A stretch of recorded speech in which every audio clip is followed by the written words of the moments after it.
예수님을 십자가에 처형하는 장면입니다. 빌라도는 로마의 권력을 대표하는 사람입니다. 그는 가이사르에서 임명을 받아서 이스라엘을 통치하고 있습니다. 그 문화와 민족을 존중했기 때문에 유대인들에게도 헤롯이라고 하는 왕을 세웠지만 실제로 실권은 빌라도에게 있다고 할 수 있습니다. 그리고 그 로마의 군대는 군대의 힘을 가지고 전 세계를 정복했습니다. 그리고 자신들의 권력을 휘두르는 그런 사람들입니다. 시대마다 권력은 다르죠. 오늘날은 돈이나 혹은 또 인기나 혹은 다른 것들이 힘이 되기도 하고 그렇게 합니다. 그런데 이 로마의 권력이 세운 그 빌라도는 아주 야비한 권력이라고 할 수 있습니다. 그는 예수를 모독하고 그리고 군대의 힘으로 예수를 처형하는 그런 일을 했습니다. 27절 보시면 이에 총독의 군병들이 예수를 데리고 관정 안으로 들어가서 온 군대를 그에게로 모으고, 여기 온 군대를 그에게로 모았다 하는데 총독의 온 군대가 몇 명이냐, 제가 살펴보니까 가이사랴에 백부장이 있었습니다. 로마 군대에 한 도시를 지키는 군인 100명이죠. 그랬는데 예루살렘에는 조금 더 있었을 수 있습니다. 총독이니까 총독을 지키는 경호원들까지 하면 그래도 몇백 명 정도였을 거라고 생각합니다. 그게 뭐 1000명, 2000명 그렇게 되지 않았을 거라고 보고, 가이사랴에 100명이니까 로마에도 한 100명 정도 혹은 가이사랴를 포함해서 몇백 명 정도가 아니었겠는가. 그런데 보니까 온 군대를 그에게로 모았다. 빌라도는 예수님을 처형하는 일에 있어서 자기의 모든 군대를 동원해서 자기의 위세를 보여줍니다. 이 군인들이 있다는 거죠. 그리고 행여라도 예수를 따르던 사람들이 많이 있었는데 그 사람들이 예수님의 처형하는 것을 방해하거나 무슨 폭동을 일으킬까 염려했는지도 모릅니다. 그는 군대를 다 불러 모았습니다. 자기가 동원할 수 있는 모든 군대를 불러 모아서, 로마의 군인들이니까 아주 강한 군대겠죠. 우리가 대통령 경호실에 있는 경호실 직원이라고 한다면 몇십 명 혹은 뭐 100명 정도만 돼도 수천 명을 막아서는 그런 용감함과 힘을 가지고 있는 것을 볼 수가 있습니다. 아마 무장한 갑옷을 입고 무장한 그런 군인들이 예수님을 끌고 나가는 것을 보게 됩니다. 이 권력들은 예수님을 모욕하기 시작합니다. 그는 먼저 옷을 벗긴다고 되어 있습니다. 옷을 벗겨서 홍포를 입혔습니다. 옷을 벗기는 것은 부끄럽게 만드는 것이죠. 아담 하와가 범죄한 다음에 자기가 벌거벗은 것을 부끄럽게 생각하게 되었습니다. 죄가 들어온 다음에 인간에게 수치가 들어왔고 부끄럽게 만든 겁니다. 사실 예수님은 죄가 없는 분이기 때문에 예수님을 벗긴다고 해서 부끄러워지는 분은 아닙니다. 우리가 아이들이 어른들보다 죄가 덜 하기 때문에 벗고 지내도 별로 부끄러워하지 않죠. 어쨌든 예수님 옷을 벗긴 것은 부끄럽게 만든 것입니다. 그리고는 홍포를 입혔습니다. 그 당시에는 붉은 옷은 아무나 입을 수 있는 옷이 아니고 왕이 입는 옷이기 때문에 홍포를 입힌 것은 너 왕이라고 하니까 왕의 옷을 입어라 하면서 홍포를 입히고요. 그 다음에 가시 면류관을 머리에 씌웠습니다. 면류관을 아무나 쓰지 않죠. 그래서 왕이 쓰는 것인데 진짜 금으로 된 면류관을 줄 수 없으니까 가시로 만든 면류관을 씌워서 고통스럽게 만들었습니다. 아주 상징적인 행동들입니다. 예수님은 옷을 벗는다고 해서 부끄러워지는 분은 아닙니다. 하나님께서는 아담 하와가 범죄하고 벌거벗은 것을 부끄러워할 때 양을 잡아서 가죽옷을 입혀주신 분입니다. 우리의 수치를 가려주신 분이시죠. 세상 사람들이 예수님을 수치스럽게 한다고 생각했을 때 그는 옷을 벗김을 당함으로 가죽옷을 지어 입히신 하나님의 그 역할을 상징적으로 보여주는 겁니다. 그가 우리의 수치를 감당함으로 우리는 부끄러움에서 벗어나게 되는 것이고, 또 그가 왕으로서 면류관을 썼는데 그 면류관은 가시로 쓴 면류관입니다. 인생들이 세운 왕이라고 하는 것이 그런 자리인 것을 보여줍니다. 예수님이 유대인의 왕이나 세상 사람들의 왕이 되는 것이 예수님에게 무슨 자랑이나 혹은 긍지가 되겠습니까? 예수님은 하늘의 왕으로서 천군 천사를 다스리시는 분이고 굳이 죄인들의 왕이 되지 않아도 됩니다. 그런데 죄인들의 왕이 되시기 때문에 그에게는 면류관이 씌워졌는데 그 면류관은 가시 면류관이고 자기 자신을 찌르는 면류관이었습니다. 여러분, 왕이라도 거지의 왕초라 그러면 거지들의 모든 그 문제를 해결해 줘야 되고 거지들과 함께 살아야 되고 그렇게 하는 것이잖아요. 그러니까 죄인의 왕이 되시면서 가시관을 쓰신 것도 대단한 상징적인 것이 있습니다. 갈대를 오른손에 들렸다. 왕은 홀이라 그랬어요. 개혁개정판이 규로 번역하는데 왕의 그 권세를 상징하는 작은 지팡이 같은 것을 들고 있습니다. 일종의 지휘봉 같기도 하고 그런 겁니다.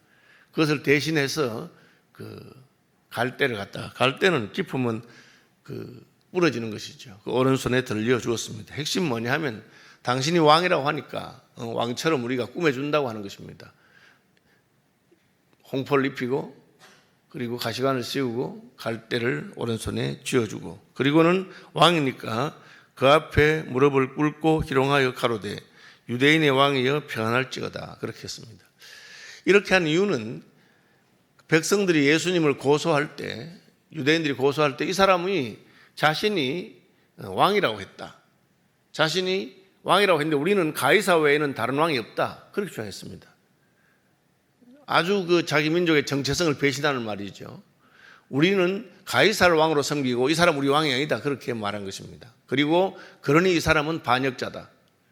가이사가 세우지 아니한 왕은 우리가 인정하지 않겠다. 그런 말을 한 것입니다. 그러니까 그래, 너희들이 왕이라고 했으니까 유대인의 왕을 로마가 어떻게 대접할 수 있는가를 보여준 겁니다. 왕이라고 하더라도 로마의 권력은 얼마든지 이렇게 창피를 줄 수 있다. 유대인의 왕이라 하더라도 너희가 유대인의 왕이라고 하는 자를 잡아왔으니까 우리는 유대인의 왕을 모욕하겠다. 그런 것을 보여줍니다. 그것이 로마의 힘과 권력이 보여주는 갑질입니다. 강한 나라 앞에서 약한 나라가 수치를 당하고 창피를 당하고 있는 것입니다. 그것이 현실 세계에서 보여지는 것입니다. 같은 대통령이라 하더라도 힘센 나라의 대통령과 힘이 없는 나라의 대통령은 다릅니다. 한국 대통령이 중국에 갔는데 중국의 주석이 그냥 기다리게 한다든지 박대한다든지 그렇게 해도 힘이 없으니까 기다려야 됩니다. 그것을 보여주는 것이죠. 유대인이 왕이라고 그랬나? 유대인의 왕을 로마의 군대가 어떻게 모욕할 수 있는가를 보여준 것이 바로 이 장면입니다. 그러면서 너희가 너희의 왕이라고 잡아왔는데 우리가 이렇게 했으니까 유대인들에게도 그 총독 빌라도가 하는 일종의 시위와 같은 것입니다. 실제로 로마 황제가 세운 유대인의 왕이 있습니다. 헤롯입니다. 헤롯은 로마 황제가 세웠기 때문에 빌라도가 그렇게 못하겠죠. 만약에 빌라도가 그렇게 한다면 헤롯은 자기 군대를 가지고 빌라도와 싸우고 아마 황제 앞에서 어떤 정치적인 힘을 서로 겨루기를 하는 그런 일이 있었을는지도 모르겠습니다.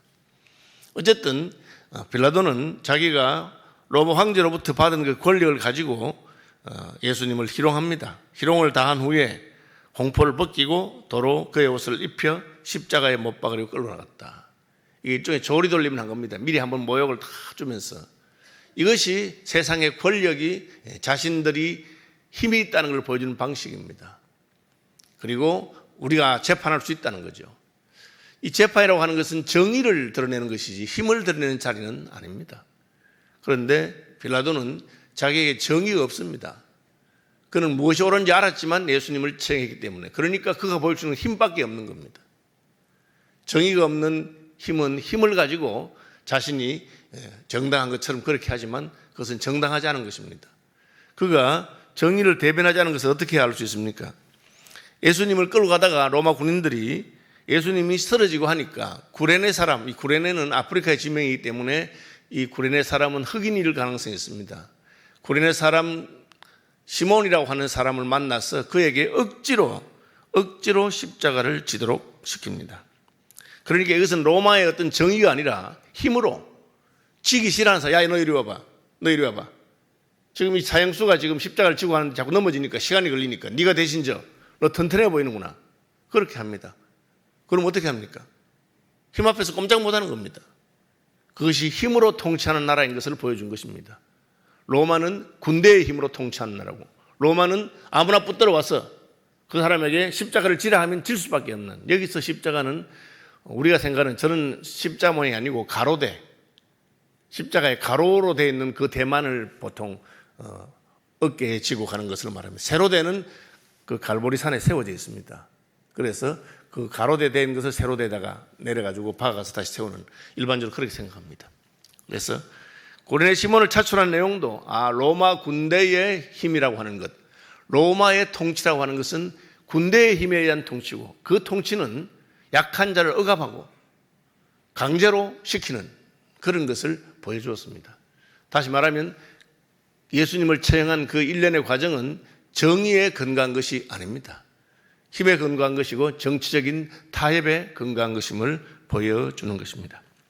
반면에 예수님은 어떤 왕이시고 어떠한 나라의 왕이십니까? 하나님의 나라의 왕입니다. 하나님 나라가 힘이 로마 군대보다 약하겠느냐? 약하지 않습니다. 예수님께서는 12군단 더 되는 천사들을 내가 불러올 수 있다고 그렇게 말했고, 구약 역사에 실제로 하나님께서 자기 종을 지키기 위해서 불말과 불병거를 보낸 적이 있습니다. 엘리사 선지자가 도단성에 있을 때 수리아 군대가, 아람 군대가 그 성을 포위한 적이 있습니다. 그래서 그의 사환이 호들갑을 떨면서 선생님 큰일 났습니다. 적군이 우리 성을 포위했는데 아마 선지자님을 잡아가려고 하는 것 같습니다. 할 때 선지자가 두려워하지 말아라. 우리와 함께한 자의 수가 저들과 함께한 자의 수보다 많다 하고 눈을 딱 여니까 온 성에 불말과 불병거가 가득한 것을 보여주었습니다. 하나님께서는 실제로 애굽의 군대를 홍해 앞에서 그 수레바퀴가 달리면서 벗겨지게 만들고 홍해에서 수장시키시는 일을 하셨습니다. 야곱이 바단 아람에서 돌아올 때에 약속의 땅 가나안에 이르자 하나님의 군대를 보게 됩니다. 그래서 여기 하나님의 군대가 있구나. 그렇게 하나님께서 군대가 없는 것이 아닙니다. 하나님께서는 더 강하고 더 힘센 제국을 무너뜨릴 수 있는 군대를 가지고 있음에도 불구하고 다만 예수님께서 그 명령을 내리지 않는 것입니다. 왕이신 하나님의 아들이신 예수께서 군대를 동원하지 않으셨습니다. 왜 그렇게 하십니까? 예수님은 자기의 능력을 자기 자신의 유익을 위해서 사용하시는 분이 아니라 아버지의 뜻에 따라서 사용하는 분입니다. 이건 뭘 말하느냐? 우리가 힘을 받을 때 내 힘이 아니라 받은 힘이 있습니다. 예를 들어서 대통령은 국민에 의해서 그 힘을 받은 사람입니다. 공무원들은 나라에 의해서 그 힘을 받은 사람입니다. 그러니까 그 힘을 자기에게 힘을 준 분을 위해서 써야 되는 것입니다. 우리 해외에 나가면 대사관의 직원들이 그냥 자기 백성들을 별로 위하지 않고 자기들 편한 대로 해서 욕을 하기도 하고, 아니 지금 자국민이 이런 어려움을 당했으면 대사관 중에 빨리 쫓아와서 문제를 해결해주고 그렇게 해야 되는데 무슨 자기들이 위세를 부리는 것 같이 그렇게 한다 해서 한 번씩 불평 불만이 터집니다. 왜 그렇습니까? 대사관 직원들은 이렇게 취해법권도 있고 권세가 있어요. 제가 프랑스에 제 친구가 대사관에 영사급, 공사급 뭐 이런 친구가 있었는데 같이 가서 이제 파리 구경하는데 차를 아무 데나 세우더라고. 그 차 못 세운 데 있잖아요. 아무 데나 세워. 왜? 딱지 아무리 나와도 자기들은 벌금 안 내도 되는 거예요. 그게 무슨 취해법권인가 뭐 그런 게 있어가지고. 힘이 있구나. 제가 그렇게 생각한 적이 있습니다. 그렇게 하면 안 되는 거죠. 이 권력이라고 하는 것은 권력을 준 분. 예수님은 자기의 힘이 누구에게서 왔습니까? 아버지께서 자기를 세우신 것입니다. 그래서 내 뜻대로 마시고 아버지 뜻대로 하옵소서. 자신의 일을 위해서 군대를 부르지 않았습니다. 왜? 예수님께서 십자가를 지셔야만 하나님 아버지의 뜻이 이루어지기 때문에 그래서 참으신 것입니다. 우리가 교회에서 봉사하거나 할 때 힘이 주어졌을 때 늘 이걸 기억해야 됩니다. 이 힘은 나를 위해서라고 준 것이 아니고 하나님의 나라를 세우기 위해 준 것입니다. 그렇게 쓰지 않으면 예수님이 가신 걸음과는 다른 걸음입니다. 그래서 예수님은 말없이 잡혔습니다. 왜 유대인의 왕이 십자가에 달립니까? 그것이 하나님 나라의 왕입니다. 예수님이 십자가에 달리기 전에 제자들의 발을 씻겨주면서 이런 말을 했습니다. 세상에서는 권세 잡은 자들이 너희를 통치하고 하지만 나는 너희의 스승이 되고 너희의 주님이 되어서 내가 너희 주와 스승으로 너희들의 발을 씻기는 것을 기억해라. 하나님의 나라의 권력이나 하나님 나라의 힘이란 것은 자신을 위한 것이 아니라 하나님을 위하고 그리고 다른 이들을 위해서 쓰는 것입니다. 여러분, 이것이 분명하면 그 아무리 높아져도 우리는 그가 시기의 대상이거나 미움의 대상이 아닙니다. 예수님이 힘이 센 것이 여러분 우리가 기분이 나쁩니까? 기분이 나쁘지 않습니다. 왜? 예수님이 힘이 세지만 그 힘을 우리를 위해서 쓰시기 때문에 그렇습니다. 세상 사람들 어떠합니까? 높아지고 힘이 세지면 그것이 마치 자기의 힘인 것처럼 자기를 위해 서기 때문에 우리가 마음이 상하는 것이죠. 높아져도 하나님을 위하고 이웃을 위한다면 누가 그것을 싫어하겠습니까?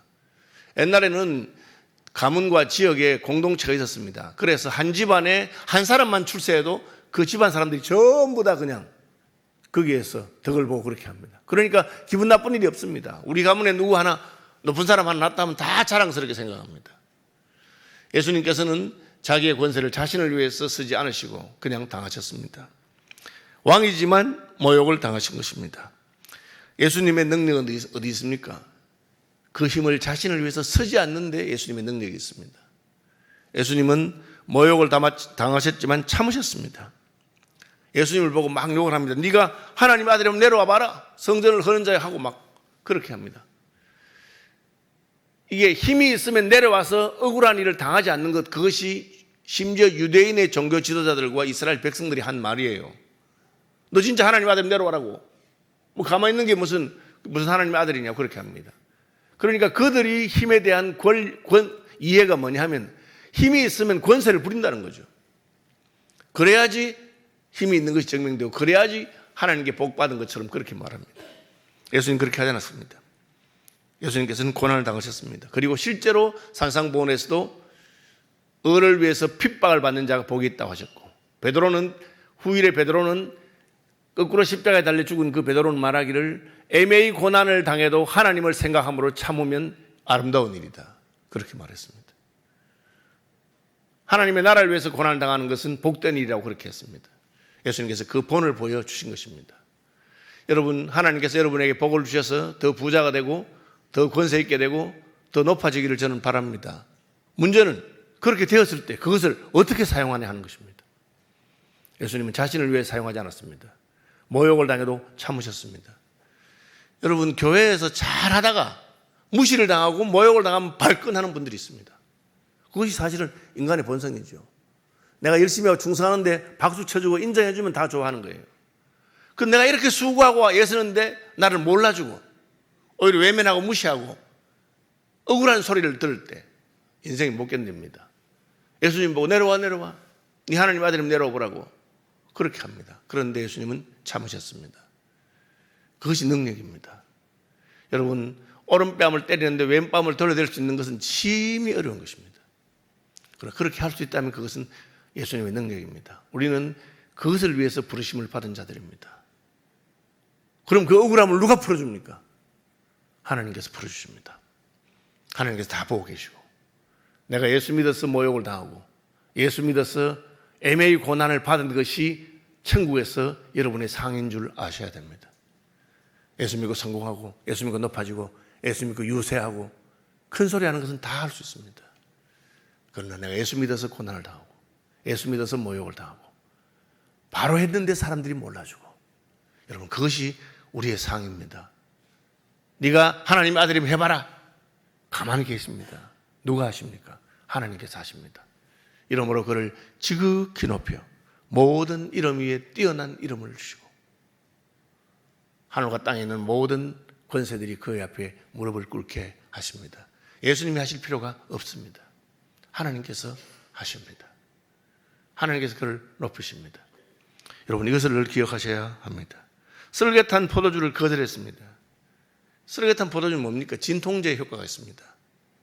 주님께서는 고난을 생으로 받기를 원하셨습니다. 내가 마취와 진통으로 그것을 견디는 것을 원하지 아니하셨습니다. 그럼 우리가 진통제 쓰면 안 된다 그런 뜻이 아닙니다. 그죠? 하나님께서 내게 주신 고난을 그대로 달게 받고 그 고난을 기뻐하고 감사하고, 사도들은 후일에 예수님에게서 배웠기 때문에 예수의 이름으로 능욕받는 일에 합당한 자로 여기심 받은 것을 기뻐하며 공의 앞을 떠났다. 사도들도 초대교회 사도들 공의 앞에 불려가서 왜 이런 짓을 하느냐, 하지 마라 하고 모욕하고, 너가 지금 죽은 예수를 다시 들먹이면서 우리를 무슨 정죄하는 것이냐고 막 그런 애많은 소리 할 때도 그들은 기뻐하면서 우리가 무엇이 간데 예수님 때문에 이런 모욕을 당하고 예수님 때문에 고난을 당하고, 여러분, 교회에서 예수 믿어서 복 받고 예수 믿어서 부유해지는 것 누가 싫어하겠습니까? 그러나 그것만 해라. 예수 믿어서 고난당하고 예수 믿어서 사람들이 나를 무시할 때 그때도 주님 보고 계시죠. 이것이 내가 받을 상이고 이것이 주님의 앞에서 자랑스러운 것을 생각해야 되는 겁니다. 그 머리에 유대인의 왕 예수라고 쓴 그렇게 했습니다. 예수님의 십자가에 대해서 바울은 나중에 말하기를 이렇게 말합니다. 유대인에게는 거리끼는 것이라. 유대인들은 그런 거 싫은 거예요. 유대인들의 구약의 관념에 따르면 하나님 잘 섬기면 복 받는 거죠. 그 수준에 머물러 있었습니다. 그 잘못된 것은 아닙니다. 그러나 더 큰 복은 다른 것입니다. 성경은 계속 그런 이야기들이 많이 있습니다. 예수 믿어서 복 받는 것은 좋은 것인데 예수 믿어서 고난 받는 것은 더 귀한 것입니다. 십자가에 달리는 것은 유대인들에게 꺼리끼는 것입니다. 헬라인들은 어떻습니까? 헬라인들은 어리석은 것입니다. 권세가 있으면 누려야지. 권세가 있는데 왜 당합니까? 그러나 예수 그리스도를 믿는 우리에게는 십자가의 도가 하나님의 능력이고 그것이 하나님의 영광인 것을 아셔야 됩니다. 하나님이 이 은혜를 주시길 바랍니다. 내가 목사하기 때문에 고난을 당하고 내가 장로이기 때문에 억울한 일을 당하고 내가 순장이기 때문에 애많은 소리를 듣는 것, 그것을 여러분 달게 받을 수 있는 은혜를 주시기를 바랍니다.